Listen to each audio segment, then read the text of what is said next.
கடகராசி அன்பு சொந்தங்களுக்கு வணக்கங்க.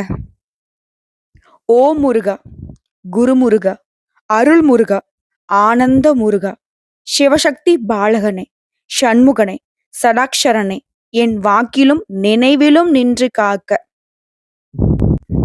சரவண பவ என்று சொல்ல ஆறெழுத்து மந்திரம், ஆறுமுகம் என்று சொன்னால் ஐந்தெழுத்து மந்திரம், கந்தன் என்று சொன்னால் நான்கெழுத்து மந்திரம், முருகா என்று சொன்னால் மூன்றெழுத்து மந்திரம், வேல் என்று சொன்னால் ஈரெழுத்து மந்திரம், ஓம் என்று சொன்னால் ஓரெழுத்து மந்திரம். அதாவது ஒவ்வொரு தெய்வங்களுக்கும் ஒவ்வொரு மந்திரம் இருக்கு. ஆனா தன்னுடைய பெயரையே மந்திர சொல்லாக வச்சிருக்கக்கூடியவர் தான் முருகப்பெருமான். முருகா அப்படின்னு நீங்க கூப்பிட்டீங்கன்னா அந்த மூன்றெழுத்து மந்திரம் அப்படிங்கிறது முருகப்பெருமானும் உங்ககிட்ட கொண்டு வந்து சேர்த்துரும். வேலோடையும் மயிலோடையும் உங்களுடைய கஷ்டங்களையும் கவலைகளையும் போக்க அந்த கந்தன் ஓடி வருவார். கருணை மூர்த்தி இல்லையா? கஷ்டப்பட விடுவாரா? அதுவும் கடகராசி கஷ்டப்பட விடுவாரா? ஏம்மா, எங்களுக்கு என்ன முருகப்பெருமான் என்ன கரிசனமா காட்ட போறாரு? ஆமாங்க, கடகராசிக்காரங்க நீங்க கஷ்டப்படுறீங்க, நான் இல்லைன்னுலாம் சொல்ல மாட்டேன். ஆனா எவ்வளவு கஷ்டம் வந்தாலும் உங்களை வீழ்த்த முடியாத அளவுக்கு ஏதாவது ஒரு வகையில நீங்க அப்படி ஏஞ்சி நிக்கிறீங்க பாத்தீங்களா? அதுக்கு காரணகர்த்தாவே முருகப்பெருமான் தாங்க. அப்படி என்னமோ முருகப்பெருமானுக்கு எங்க மேல கரிசனமா? பெருசா நாங்களாம் அவர் வழிபாடு செஞ்சது இல்லையே. ஆனா புடிக்கும். இதுதான் கடகம் சொல்லுவீங்க. அதாவது தினம் தினம் நீங்க வந்து பார்க்கணும்னு அவசியம் கிடையாது. நீங்க ஒரு நாள் வந்து பார்த்தாலும் உண்மையான பக்தியோட பார்ப்பீங்க. கடவுள்கிட்ட வேண்டுறத கூட கடகத்துக்கு வேண்ட தெரியாது. எனக்கு இது வேணும், அது வேணும், எனக்கு அந்த பிரச்சனை தீரணும், இந்த பிரச்சனை தீரணும் அப்படி வேண்டவும் தெரியாது. சூதுவாது தெரியாது. உண்மைய பளிச்சுன்னு பேசக்கூடியவங்க. அதாவது தியாகம் பண்றதுல கடகராசி உத்தமர்கள். சொல்லப்போனா நம்மள நம்பி ஒருத்தங்க வந்துட்டாங்க. அவங்களுக்கு தெரியும். ஒரு காலத்துல இந்த கடகத்திற்கு அவங்க மறக்க முடியாத அளவுக்கு துரோகம் பண்ணியிருப்பாங்க. ஆனா அப்படி துரோகம் பண்ண அந்த துரோகிகளே வந்து நின்னு உதவி கேட்டா கூட இந்த சூரிய வம்சம் படம் எத்தன பேர் பார்த்திருக்கீங்க? அதுல சரத்குமார் கிட்ட அவங்களுடைய முன்னாள் காதலி வந்து அவங்களுடைய ஹஸ்பண்டுக்கு உதவி கேட்டு வந்து நிக்கிறப்போ, கொஞ்சம் கூட தயக்கம் காட்டாம, "உங்களுடைய ஹஸ்பண்டுக்கு விருப்பம்னா நான் கட்டாயம் வேலை குடுக்குறேன்னு" சொல்லிட்டு சரத்குமார் போயிடுவாரு பார்த்தீங்களா? அது சரத்குமார் கேரக்டர் தான் நம்முடைய கடகம். எதுக்குமே துணிஞ்சவங்க தான். உண்மையான உழைப்பாளிகள் தான். கட்டாயம் நீங்க ஒரு நாள் அந்த சரத்குமார் மாரி தாங்க வலம் வர போறீங்க. பெண்களா இருக்கீங்களா? கண்டிப்பா தேவயானி மாதிரி. தன்னுடைய லட்சியத்தையும் அடைந்து, மத்தவங்கலாம் அண்ணாந்து பார்க்கக்கூடிய அளவுக்கு உயர்வை அடைய போறீங்க. கொஞ்சம் மன வருத்தம் இருக்கதான் செய்யுது. என்னடா இது நமக்கு இவ்ளோ கஷ்டத்த குடுத்துருக்காங்க. ஆனா நம்மளால மறுத்து பேச முடியல. எல்லாருக்கும் நல்லதே நினைக்கிறது தான் இந்த கடவுள். அதனால தான் இவ்ளோ கஷ்டம். இல்லன்னு மறுக்க சொல்லுங்க பார்க்கலாம் கடகராசிக்காரங்கள. ஒண்ணும் இல்ல. புடிக்காதவங்க 1000 பேர் இருக்கட்டும். ஆனா அந்த 1000 பேருமே நல்லா இருக்குன்னு நினைப்பாங்க இந்த கடகராசிக்காரங்க. புரியுதுங்களா? நான் முன்னாடி சொன்னேன். இவங்களுடைய வாழ்க்கைய சீரழிச்சிருப்பாங்க. கஷ்டப்படுத்தியிருப்பாங்க, அவமானப்படுத்தியிருப்பாங்க, அசிங்கப்படுத்தியிருப்பாங்க. அப்பேற்பட்டவங்களுக்கும் நல்லது நினைக்கிறதுனா, அது கடகத்தை தவிர்த்து வேறு எந்த ராசியும் அடையாளப்படுத்த முடியாது. இப்படிப்பட்ட குணம் கொண்ட கடக ராசிக்கு தலைப்பு பார்த்திருப்பீங்க. மார்ச் 31ஆம் தேதி முடியறதுக்குள்ள உங்களுக்கு இருக்கக்கூடிய 8 பிரச்சனைகள் முடிவுக்கு வரப்போகுது. கடகத்திற்கு 100க்கு 100% ரகசியமான பதிவுங்க. இது உங்களுக்கு ஆப்போசிட்ல இருக்கிறவங்களுக்கு தெரியாம வச்சுக்கோங்க. அதே மாரி முதல்ல உங்களுக்கு இருக்கக்கூடிய பிரச்சனைய தெரிஞ்சுக்கிட்டு, அது சரியாகக்கூடிய நேரத்துல ஒரு சில விஷயங்கள நீங்க கவனமாவும் இருக்கணும். அதையும் வந்து புரிஞ்சுக்கோங்க. எல்லாமே மாறப்போகுது. குறிப்பா அந்த மார்ச் மாதம் அப்படிங்கிறது, இந்த அஷ்டம சனியோடைய கடைசி ஆட்டம். ஸோ இந்த நேரத்துல நம்ம கவனமா இருக்கணும். ஆனாலும் பரவால்லப்பா, நீ ரொம்ப கஷ்டப்பட்டுட்ட. ஸோ அதனால சனீஸ்வர பகவான் உங்கள சோதனைக்கு உள்ளாக்குனாலும், நாங்களா உங்களுக்கு அதாவது அவர ஒருத்தர நிறுத்தி மத்த 8 பேரும் உங்களுக்கு சாதகமா நிக்கிறேன்னு சொல்லிட்டு, அந்த 9 நவகிரகங்கள்ல 8 பேர் உங்களுக்கு சாதகமா வந்து நின்னு, இந்த சனீஸ்வர பகவானுடைய கடைசி ஆட்டத்த உங்களுக்கு பாதிப்பு வராத மாரி தடுத்து நிக்கிறாங்க. அது என்ன? எப்படி? அதுக்கு நீங்க எப்படி ஒத்துழைப்பு கொடுக்கணும்? நீங்க செய்ய வேண்டிய வழிபாடு என்ன? நீங்க தவிர்க்க வேண்டிய விஷயங்கள் என்ன? அப்படிங்கிறத தெளிவா பார்க்கலாங்க. அதுக்கு முன்னாடி கடகராசிக்காரங்களே, முருகப்பெருமான வழிபாடு செஞ்சுட்டு இந்த வீடியோ பதிவ தொடர்ந்து பாருங்க. நான் முன்னாடி சொன்னது தான். நீ அத வந்து ஓம் சரவணபவன்ல ஸ்டார்ட் பண்ணி, நீங்க எந்த மந்திர சொல்ல சொன்னாலும் சரி. இல்ல ஓம் முருகப்பெருமானே போற்றி போட்டுன்னு முடிச்சாலும் சரி. ஆனா முருகப்பெருமானை வணங்கி இந்த வீடியோ பதிவை பாருங்க. உங்களுடைய இருண்டு போன வாழ்க்கை அப்படிங்கிறது ஒரு ரூம்ல போட்டு அடைச்ச மாதிரி இருக்கு இல்லையா? அந்த ரூமை நீங்க ஓபன் பண்ணி வெளிச்சத்துக்கு வர்றதுக்கான ஒரு சாவி மாதிரி இந்த வீடியோ பதிவு கட்டாயம் கடகராசிக்கு இருக்க போகுது. ஓகேங்களா? பார்க்கலாம். கடகராசி திருக்கணித பஞ்சாங்கத்தின்படி காலபுருஷ தத்துவத்துல 4வது ராசியாக வலம் வரீங்க. சந்திர பகவானை அதிபதியாக கொண்டவங்க. ரொம்ப அழகானவங்க. இவங்க உடல் தோற்றம் மட்டும் இல்லைங்க. மனசுமே ரொம்ப அழகானது. குளிர்ச்சியானவங்க. இவங்க கோவப்படுறாங்க அப்படின்னாக்கா, அதுல வந்துட்டு பல ஆயிரம் அர்த்தங்கள் ஒளிஞ்சிருக்கும். பல ஆயிரம் கஷ்டங்கள் ஒளிஞ்சிருக்கும். பல ஆயிரம் தப்புக்கள பார்த்து தான் இவங்க கொந்தளிப்பாங்க. அவ்வளவு சீக்கிரம் கடகராசிக்காரங்க கோவப்பட மாட்டாங்க.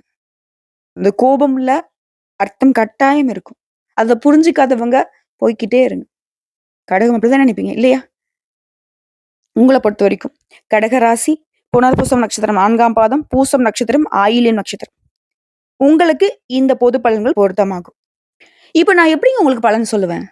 கடகராசியில எத்தனையோ கோடான கோடி பேர் இருப்பீங்க. எங்கேயோ பொறந்து, எங்கேயோ வளர்ந்து, ஏதோ ஒரு பேர்ல, ஏதோ ஒரு ஊர்ல வாழ்ந்துட்டு இருப்பீங்க. உங்களுக்கு எப்படி நான் பலன் சொல்ல முடியும்? சொல்ல முடியும். பொது பலன்கள் சொல்ல முடியும். நம்ம சொல்லக்கூடிய விஷயங்கள் இந்த கடகராசியில இந்த 3 நட்சத்திரங்களுக்கும் பொருத்தமாகும். ஓகேவா? கடகராசி உடைய கிரக நிலையை பொறுத்து நான் வந்து பலன் சொல்ல முடியும். உங்க ஜாதகத்துல கிரக நிலைகள் அப்படிங்கிறது 9 நவகிரகங்களும் எங்கெங்க உட்கார்ந்துருக்காங்க. மொத விஷயம் தைரிய வீரிய ஸ்தானத்துல பாம்பு கிரகம்னு சொல்லக்கூடிய ஓரளவுக்கு மட்டுமே, அதாவது ராகு பகவான் ஒரு 10 அடி பஞ்சா ஒரு 5 அடி பாயக்கூடியவர் தான் இந்த கேது பகவான். இவரு உட்கார்ந்துருக்காரு. இப்ப நாங்க ஒருத்தங்க எங்ககிட்ட ஜாதகத்த எடுத்துட்டு வராங்கன்னு வச்சுக்கோங்களேன். ரொம்ப கஷ்டமா இருக்கு. எத பண்ணாலும் தடையாவும், தாமதமாவும் போது. பெருசா வந்து முன்னேற்றம் இல்ல. சொல்லப்போனா வந்து பார்த்தீங்கன்னா, லைஃபே முடிஞ்சு போன மாரி இருக்கு அப்படின்னு சொல்லி குடுத்தாங்கன்னா, முதல்ல பார்க்கறது குரு பகவான் என்ன பண்றாரு? நல்லது செய்யக்கூடியவரு எங்க ஓடி ஒளிஞ்சாரு? அவருடைய பார்வை எங்கெங்க மறைந்து போகுது? அடுத்து சனீஸ்வர பகவான். ரொம்ப வலிமையானவர். இவரால ஏதாவது பாதிப்புகள் இருக்கா? இல்ல இவருடைய பார்வையினால எந்தெந்த இடம் பாதிக்கப்படுது? அத அடுத்து தம்பி ராகு பகவான், கேது பகவான் எங்கெங்க உட்கார்ந்துருக்காங்கன்னு கட்டாயம் பார்ப்போம். ஏன்னா இவங்க வந்துட்டு கெட்டது பண்றதுல எக்ஸ்பர்ட்ஸ்.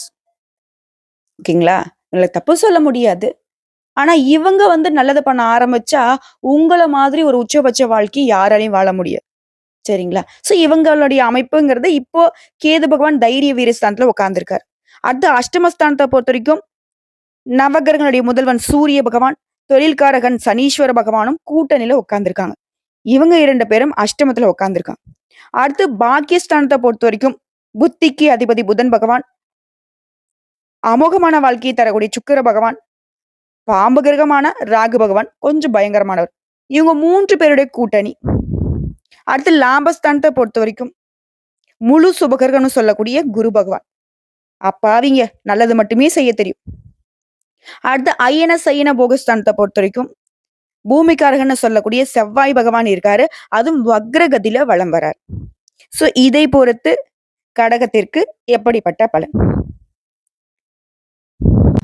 முதல்ல இந்த 8 பிரச்சனை முடிய போகுது இல்லையா? அந்த 8 பிரச்சனை என்னமா எனக்கு சரியாகுதுன்னு கேட்பீங்கல்ல.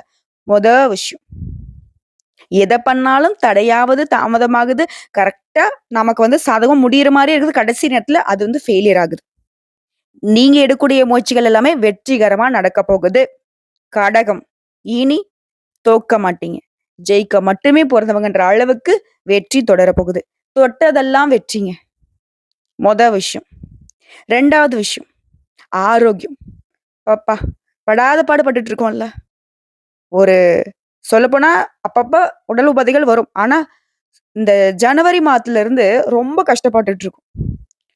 அந்த உடல் ஆரோக்கியம் இப்ப மேம்பாடு ஆகுது. அடுத்து 3வது விஷயம்.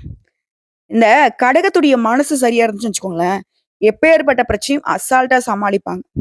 அப்படி உங்கள வந்து சமாளிக்க விடாம ரொம்ப மன அழுத்தம் கொடுத்துட்டு இருந்த அந்த வீண் மனக்கவலைகள் நீங்குது. சோ ஆரோக்கியம் மேம்படுது. எடுத்த காரியங்கள் வெற்றியாகுது. உடல் ஆரோக்கியம் மேம்படுது. 3 விஷயம் ஓகே.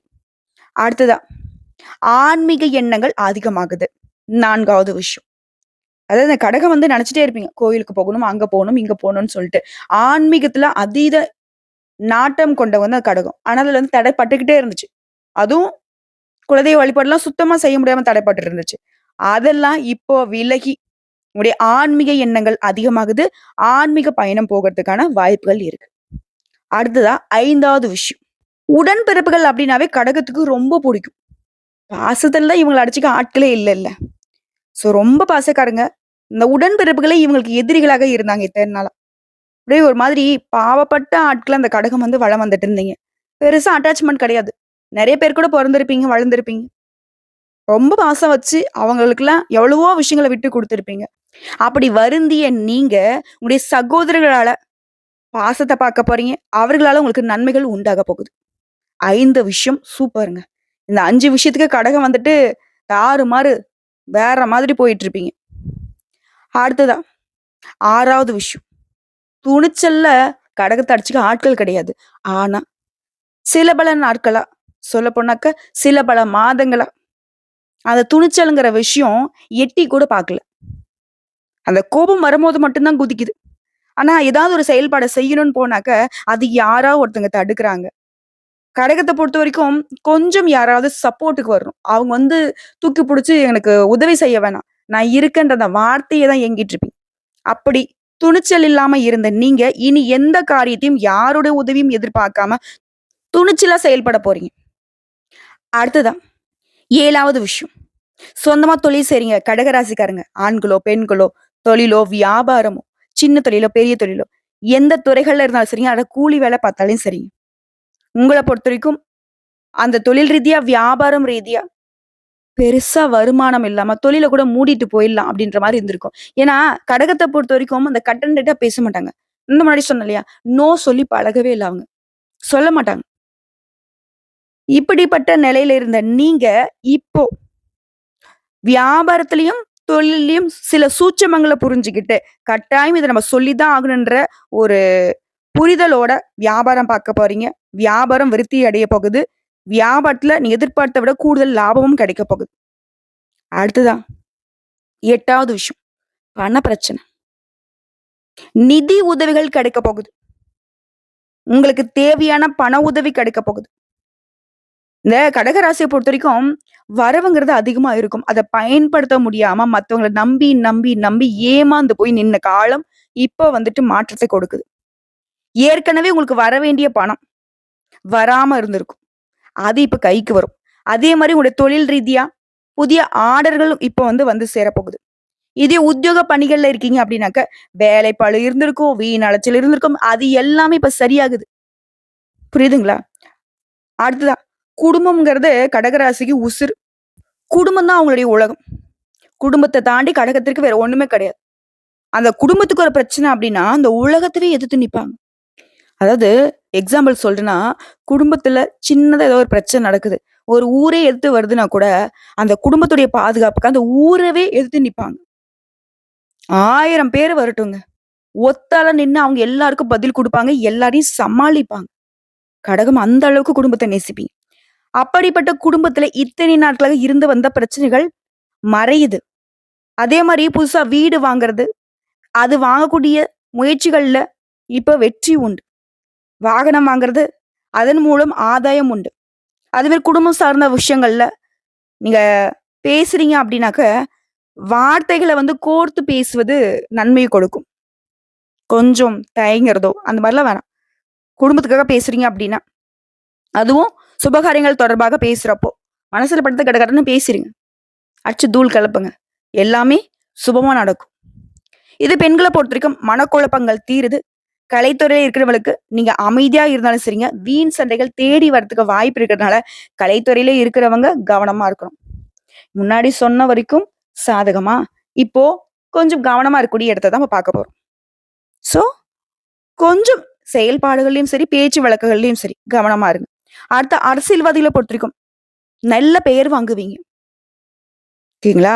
உடைய எதிர்பார்ப்புகள் எல்லாமே பூர்த்தி ஆகும்.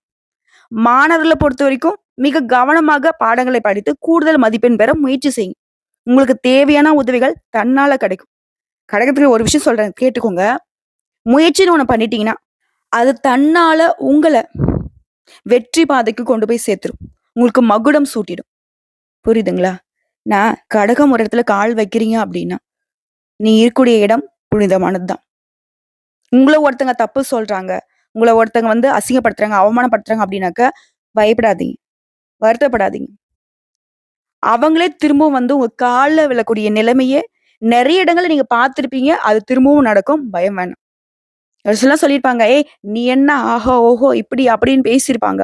ஆனா, அவங்களே திரும்பவும் உங்கள புரிஞ்சுகிட்டு, பேச முடியாம, மென்னு முழுங்கி உங்ககிட்ட உதவி கேட்டுலாம் நின்னுருப்பாங்க. நம்ம சொல்லக்கூடிய விஷயங்கள் உண்மை நெனச்சா கமெண்ட் பாக்ஸ்ல பதிவிடுங்க. கடகத்திற்கு எப்பவுமே உங்களுடைய கை ஓங்கி நிற்கும். சொல்லப்போனா, அடுத்தடுத்து வரக்கூடிய நாட்கள்ங்கிறது கடகத்திற்கு அதிர்ஷ்டம் நிறைந்ததாக இருக்க போகுது. "அம்மா, நான் எல்லாம் சொன்னாங்கம்மா. எனக்கு அஷ்டம சனி முடிய போகுதா, இப்பதான் நான் ரொம்ப பயந்துகிட்டு இருக்கணுமா?" அப்படின்னு. அதெல்லாம் ஒண்ணும் வேணாம். நான் முன்னாடி சொன்னது தான். நீங்க பட்ட கஷ்டத்துக்கெல்லாம் சனீஸ்வர பகவானே தண்டிக்க நெனச்சா கூட, மத்த கிரகங்களுடைய அமைப்பு உங்களுக்கு சாதகமா நிக்குது. எப்படின்னா, உங்கள பாதுகாத்து நிக்குது. புரியுதுங்களா? இப்போ அப்பா நம்மள அடிக்க வராரு அப்படின்னாக்க, அம்மா தடுப்பாங்க, அக்கா தடுப்பாங்க, அண்ணன் தடுப்பாங்க, தம்பி தடுப்பாங்க. அந்த மாதிரி. ஏன் தாத்தா, பாட்டி வரைக்கும் எல்லாரும் ஓடி வந்து தடுப்பாங்க பார்த்தீங்களா? அந்த மாதிரி தாங்க. ங்களா? இனி உங்கள யாராலும் கஷ்டப்படுத்த முடியாது. இது தொழில் பண்றீங்க, வியாபாரம் பார்க்குறீங்க அப்படின்னாக்கா, நீ எதிர்பாராத வெற்றி கிடைக்க போகுது. லாபம் கிடைக்க போகுது. நீங்க வேலை பார்க்கக்கூடிய இடங்கள்ல பெரிய பொறுப்புகள உங்கள நம்பி குடுப்பாங்க. நிலம் வாங்குவீங்க, வீடு கட்டுவீங்க, கட்டிடம் கட்டுவீங்க. அதே மாரி நிலம் வாங்குறது, விக்கிறது இதன் மூலமா லாபம் கிடைக்கும். வேலை செய்யக்கூடிய பெண்களா இருக்கீங்க அப்படின்னாக்கா, மரியாதை கிடைக்கும். பணியிடங்கள்லயும் சரி, குடும்பத்திலயும் சரி அதிகரிக்கும். சமுதாயத்திலலாம் ஒரு நல்ல பெயரோட வலம் வரப் போறீங்க. அரசாங்க தொடர்புடையவங்களுக்கெல்லாம் பதவி உயர்வு கிடைக்கும். புனித யாத்திரை போயிட்டு வரக்கூடிய வாய்ப்புகள் இருக்கு. எல்லாமே சூப்பரா இருக்கிறப்போ, இந்த கடக ராசிக்காரங்க உடல் ஆரோக்கியத்துல மட்டும் கொஞ்சம் அக்கறை வச்சுக்கோங்க. இன்னும் சின்ன சின்ன பிரச்சனை வரதுக்கு வாய்ப்பு இருக்கு. அத மட்டும் புறக்கணிச்சிராதீங்க. ஏன்னா, அதுவே பாத்தீங்கன்னாக்க, கொஞ்சம் நமக்கு மத்தவங்களுடைய கண் திருஷ்டி படுற மாதிரி நம்மள படுக்க வச்சுரும். அத கொஞ்சம் பாத்துக்கோங்க. இன்னும் ஒரு படி மேல சொல்லணும்னா, வளர்ச்சிகளை சீராக அள்ளி தரக்கூடிய சந்திர பகவானை அதிபதியா கொண்ட கடக ராசிக்காரங்கள கேட்டுக்கோங்க. சூரிய பகவான பொறுத்தவரைக்கும் ராசிக்கு 8ஆம் இடத்துல உட்கார்ந்திருக்காரு. உடல் ஆரோக்கியத்துல கவனமா இருக்க சொல்றாரு. அதே மாரி உறவுகள பாதுகாக்கிறதுல கொஞ்சம் அக்கறை காட்டுங்க. தேவையில்லாத விரோதம் வரதுக்கு வாய்ப்பு இருக்குன்னு சொல்றாரு. வீட்ல இருக்கிறவங்கள்ல சொந்த பந்தங்கள் கிட்ட. அதே மாரி சந்திரனுடைய இடமாற்றம் அப்படிங்கிறது தொழில்ல ஏற்றமான பலன்களை கொடுக்கும். உங்களுடைய ராசி அதிபதி உங்களுக்கு பாதுகாப்பா கொடுக்குறாரு. அடுத்து செவ்வாய் பகவான பொறுத்தவரைக்கும் ராசியில 12ஆம் இடத்துல உட்கார்ந்திருக்காரு. நண்பர்கள் உங்களுக்கு தக்க சமயத்துல உதவி செய்வாங்க. மகிழ்ச்சியான சம்பவங்கள் குடும்பத்துல நடக்க போகுது. எதிரிகள்லாம் இனி உங்கள எதிர்க்க முடியாதுன்ற நிலையில ஓடி ஒளிய போறாங்க. அடுத்து புதன் பகவான பொறுத்தவரைக்கும் 9ஆம் வீட்ல நிக்கிறாரு. கொடுக்கல் வாங்கல்ல கொஞ்சம் எச்சரிக்கையா இருக்க சொல்றாரு. மேல் அதிகாரிங்கிட்ட அனுசரணையான போக்கு இருக்கும். உங்ககிட்ட அவங்க அனுசரணை நடந்துப்பாங்க. உங்களுக்கு ஆதரவா இருப்பாங்க. அடுத்து குரு பகவான பொறுத்தவரைக்கும் உங்களுக்கு 11ஆம் வீட்ல நிக்கிறாரு. தொழில்ல ஏற்றமான பலன்களை கொடுப்பாரு. உங்களுடைய பயணங்களின் மூலமாக ஆதாயத்தை அடைவீங்க. குடும்பத்துல புதிய ஜீவன் உருவாகும். புரியுதுங்களா? குழந்தை பாக்கியத்துக்கு வாய்ப்பு இருக்கு. அடுத்து சுக்கிர பகவான பொறுத்தவரைக்கும் 9ஆம் இடத்துல இருக்காரு. கலைத்துறையில இருக்கவங்கலாம் புகழும், செல்வாக்கும் அடைய போறீங்க. சிலர்லாம் வெளிநாட்டு பயணம் மேற்கொள்ள யோகம் இருக்கு. அடுத்து சனீஸ்வர பகவான். இவர் தான் அஷ்டமத்துல உட்கார்ந்திருக்காரு. வெளியிடங்கள்ல ஆண்களா இருந்தீங்கனாக்கா பெண்கள்கிட்டயும், பெண்களா இருந்தீங்கனாக்கா ஆண்கள்கிட்டயும் எச்சரிக்கையா இருங்க. அடுத்து ராகு பகவான பொறுத்தவரைக்கும் 10ஆம் இடத்துல உட்கார்ந்திருக்காரு. விஐபியோட சந்திப்பு, அதன் மூலம் தொழில்ல முன்னேற்றத்தை கொடுக்கிறாரு. அடுத்ததா இந்த ராகு பகவானுடைய 9ஆம் இடம்ங்கிறது, தகப்பனார் வகையில கொஞ்சம் மருத்துவ செலவு ஏற்படுறதுக்கு வாய்ப்பு இருக்கு. சோ அப்பாவ பத்திரமா பார்த்துக்கோங்க. புரியுதுங்களா? புரியுதுங்களா? இப்ப ராகு பகவான பொறுத்தவரைக்கும் உங்களுக்கு உயர்வையும் குடுக்குறாரு. அதே நேரத்துல அப்பா வகையில கொஞ்சம் உங்களுக்கு தடுமாற்றத்தையும் கொடுக்குறாரு. சோ அத நம்ம சரி செஞ்சுக்கணும். அடுத்ததான் கேது பகவான். ராகு பகவான பொறுத்தவரைக்கும் அண்ணன்னா, அந்த கேது பகவான் தம்பி. இவரு என்ன பண்றாரு? 3ஆம் இடத்துல உட்கார்ந்திருக்காரு. அண்ணனாவது ஒரு நல்லத பண்ணாரு. ஆனா இவரு என்ன பண்றாருனாக்க, தொழில்ல இடையூற உண்டாக்குறதும், வியாபாரத்துக்காக உங்கள கடன் வாங்க வைக்கிறதும் வேலையா பார்த்துட்டு இருக்காரு. இப்ப நம்ம என்ன பண்ணணும்? தொழில்ல, வியாபாரத்துல கவனமா இருக்கணும். சோ இப்ப வரைக்கும் பார்த்தது பொது பலன்களா? இதுவே உங்களுக்கு நல்லா தெரிஞ்சிருக்கும். கடக ராசிக்காரர்களுக்கு எல்லாமே சரியாயிடுச்சு. ஒரு சில விஷயங்கள் நம்ம எச்சரிக்கையா இருந்தா போதுங்கிறது. இப்ப நம்ம நட்சத்திர பலன்கள பார்க்கலாம். கடக ராசி புனர்பூசம் நட்சத்திரம் 4ஆம் பாதம். நீங்க நெனச்சது நடக்கும். தடைப்பட்ட வருமானம் வரும். வியாபாரத்துல லாபம் கிடைக்கும். குடும்பத்துல இந்த நெருக்கடிகள் விலகும். நீங்க எடுக்கக்கூடிய முயற்சிகள் வெற்றியாக மாறும். ஒரு சிலருக்கு புதிய சொத்து சேரும். வீட்ல சுபகாரியம் நடக்கும். மாணவர்கள பொறுத்தவரைக்கும் படிப்புல முன்னேற்றம் உண்டாகும். அடுத்து பூசம் நட்சத்திரம். சனி பகவான், சூரிய பகவான், செவ்வாய் பகவான், கேது பகவான் இவங்களால சங்கடங்கள் ஏற்பட்டாலும் குருவினுடைய பார்வையினால உங்களுக்கு பாதுகாப்பு. தலைக்கு வந்தது தலைப்பாகியோட ஓடி போயிடும். நினைச்ச வேலையை நினைச்சபடியே நடத்தி முடிச்சுப்பீங்க. உங்களுக்கு வர வேண்டிய பணம் கைக்கு வரும். திருமண வயதுல இருக்கிறவங்களுக்கு நல்ல வரன் அமையும். அடுத்த ஆயுள் நட்சத்திரம். உடைய கனவுகள் நனவாக போகுது. இழுபறியாக இருந்த பிரச்சனைகளுக்கெல்லாம் முடிவு கிடைக்கும். புதிய சொத்து சேரும். அஷ்டம சனி சூரியனால நீங்க வேலை பார்க்கக்கூடிய இடங்கள்ல நெருக்கடிகளுக்கு ஆளாகிறதுக்கு வாய்ப்பு இருக்கு. அப்ப என்ன பண்ணணும்? நம்ம வேலையில நம்ம கவனமா இருக்கணும். அதே மாதிரி அரசு வழிகள்ல சில சங்கடங்கள் உண்டாகிறதுக்கு வாய்ப்பு இருக்கு. வியாபாரிகளை பொறுத்த வரைக்கும் நெருக்கடிகள் வர்றதுக்கும், உங்களுடைய எதிர்பார்ப்புகள் தள்ளி போகிறதுக்கும் வாய்ப்பு இருக்கு. சோ இது எப்படி சரி செய்யணுங்கிறத தான் நம்ம முதல்ல பார்க்கணும். சரியா? நல்லதை எப்படி நம்ம அக்செப்ட் பண்றோமோ, அதே மாதிரி நல்லத கூட நீங்க மனசுல வச்சுக்காம போங்க. ஆனா, இந்த மாதிரி எச்சரிக்கை விஷயங்கள மனசுல வச்சுக்கிட்டு ஒவ்வொரு செயல்பாடும் இருக்கணும். விழிப்புணர்வோடு இருந்துட்டோம் அப்படின்னா போதும். சனீஸ்வர பகவான் ஒதுங்கி நிப்பாரு. சனீஸ்வர பகவானே ஒதுங்கி நிக்கிறப்ப இந்த ராகு கேது நம்மள என்ன பண்ணிடுவாங்க? அவங்க அப்படியே சனீஸ்வர பகவானுக்கு பின்னாடி வாழ புடிச்சிட்டு போற மாரி ஓடி போயிடுவாங்க. சோ எல்லாமே விலக போகுது. கடகத்திற்குடைய வாழ்க்கை நிலை உயர்வுக்கு தான் போக போகுது. புரியுதுங்களா? உங்கள பொறுத்தவரைக்கும் பரிகாரம்ங்க. கைலாசநாதரை வழிபாடு செய்ய நினைச்சது எல்லாமே நடக்கும். 2வது பரிகாரம். திங்கட்கிழமைகள் தோறும் சிவபெருமானுடைய ஆலயத்துக்கு சென்று வில்வ இலைகளால அர்ச்சனை செய்து வழிபாடு செய்ய. அதோட திருப்பதிகத்தையும் பாராயணம் செய்வதனால குறைகள் நீங்கும். அடுத்து 3வது பரிகாரங்க. திங்கட்கிழமைகள்ல சிவபெருமான வழிபாடு செய்யற மாதிரியே அன்றைய நாள்ல அருகில் இருக்கக்கூடிய ஏதாவது ஒரு அம்மன் ஆலயத்துக்கு சென்று தீபம் ஏற்றி வழிபாடு செய்ய துன்பங்கள் விலகும். குடும்பத்துல ஒற்றுமை உண்டாகும். சோ எப்படி பார்த்தாலும் சரிங்க, கடகத்துடைய கவலைகள் மறைய போகுது. கஷ்டங்கள் காணாம போக போகுது. உங்களுடைய ஒவ்வொரு சொட்டு கண்ணீருக்குமே எல்லா தெய்வங்களும் பதில் சொல்ல போறாங்க. குறிப்பா சனீஸ்வர பகவான் அவர் இத்தனை நாளா உங்களுக்கு கொடுத்த கஷ்டங்களுக்கு பதில் சொல்லிட்டு தான் உங்களை விட்டு விலகி போவார். விலகி போறதுன்னா உங்களை காயப்படுத்திட்டு அப்படியே விட்டுட்டு போறது இல்ல. அந்த காயத்தையே மறைய வைக்கக்கூடிய அளவுக்கு எல்லா விதங்கள்லயும் உங்களுக்கு ஒத்துழைப்பு கொடுத்துட்டு உயர்வான வாழ்க்கையை கொடுத்துட்டு ஒதுங்க போறார். புரியுதுங்களா? கடகராசிக்காரங்களே, சந்தோஷமா இருக்க போறீங்க. வரக்கூடிய வாய்ப்பு கரெக்டா பயன்படுத்துங்க. அதே மாதிரி என்ன செய்யணும், என்ன செய்யக்கூடாது, இதுல தெளிவு இருக்கட்டும். திரும்பவும் சொல்றேன், யாரையும் நம்பாதீங்க. பண விஷயத்துல எச்சரிக்கையா இருங்க. உங்களுடைய செயல்பாடுகளும் சரி, உங்களுடைய பேச்சுக்களிலும் சரி, நிதானத்தை கடைபிடிங்க. இப்படி இது எல்லாத்தையும் கரெக்டா ஃபாலோ பண்ணிட்டீங்க அப்படின்னா, உங்களுக்கு அந்த தெய்வமே சூழ்ச்சி செஞ்சா கூட சரிங்க. அந்த சூழ்ச்சியை நீங்க முறியடிச்சிருவீங்க. அந்த அளவுக்கு உங்களுடைய பலம் கூடுது, வளம் உண்டாகுது. வாழ்த்துக்கள். முருகப்பெருமானுடைய அனுகிரகம் பரிபூர்ணமா உங்களுக்கு துணை வந்திருக்கு. கந்த கடவுள் இருக்க கடகத்திற்கு கவலை எதுக்குங்க? வெற்றிவேல் முருகனுக்கு அரோஹரா.